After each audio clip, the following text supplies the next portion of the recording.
మరి వాక్యం ఏముంటుంది? అదే ఆత్మ ఆ మృతులలో నుండి లేపిన, ఆ యేసు ప్రభు వారిని లేపిన ఆ ఆత్మ ఈరోజు మీలో నివసించినట్లయితే చావునకు లోనైన మీ శరీరములను కూడా బ్రతికిస్తుంది, మీ పరిస్థితులను మారుస్తుంది, మీ రోగములకు స్వస్థతనిస్తుంది, మీ కుటుంబాన్ని మార్చివేస్తుంది. ఆ ఆత్మకు జీవమున్నది. ఆ ఆత్మ ప్రవహిస్తున్నప్పుడు పరిస్థితులు మారిపోతాయి. ఆమేన్. పరిస్థితులు మారిపోతాయి. పరిస్థితులు మారిపోతాయి. చావునకు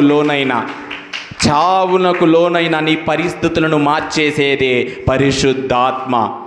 నిన్ను ఎంతమంది అవమానపరిచినా, ఎంతమంది హేళన చేసినా, ఎంతమంది నవ్వులు పాలు చేసినా, ఎంతమందిని కృంగతీసినా, అవమానపరిచినా, ఎందుకు పనికిరాని వ్యక్తిగా నిన్ను చూసినా, అయితే మృతులలో నుండి లేపిన ఆ ఆత్మ, యేసయ్యను లేపిన ఆ ఆత్మ నీలో నివసిస్తున్నట్లయితే నీ అవమానము ఘనతగా మారుతుంది, నీ కన్నీరు నాట్యముగా మారుతుంది, నీ దుఃఖము సంతోషముగా మారుతుంది.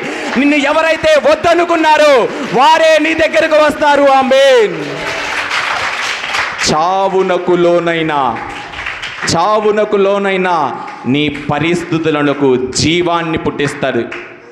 ఎవరైతే నిన్ను వద్దనుకున్నారో, ఎవరైతే నిన్ను అవమానపరిచారో, ఎవరైతే నిన్ను నిందించారో, ఎవరైతే నిన్ను హేళన చేశారో వారి మధ్య నిన్ను ఉన్నతముగా లేపుతాడు, ఉన్నతముగా నిలబెడతాడు. దానికి కారణం పరిశుద్ధాత్ముడే.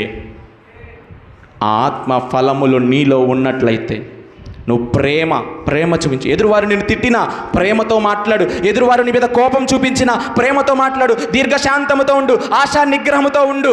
ఎదురు మాట్లాడకూడదు. సిలువలో యేసు ప్రభు వారిని కొరడా దెబ్బలు కొట్టారు, ముఖం మీద ఉమ్మి వేశారండి, కాళ్ళతో కొట్టారు, శరీరము మాంసం ముందరలాగా బయటకు వచ్చింది. ఒక్క మాట కూడా మాట్లాడలేదు. కమ్ముగా మౌనముగా వదకు తేబడిన గొర్రె పిల్లవలే మౌనముగా ఉన్నాడు. ఎందుకంటే దేవుని ఆత్మ ఎవరిలో ఉంటుందో, ఆత్మ ఫలములు ఎవరిలో ఉంటాయో వారు మౌనముగా, ఎవరు ఎదుటివారు ఎలాంటి మాటలు మాట్లాడినా మనము మౌనముగా ఉంటాం. ఆ ఫలములు మనలో ఉన్నప్పుడే అప్పుడు ఏం జరిగిద్దంటే పరిశుద్ధాత్ముడు మనలో నివాసము చేస్తాడు.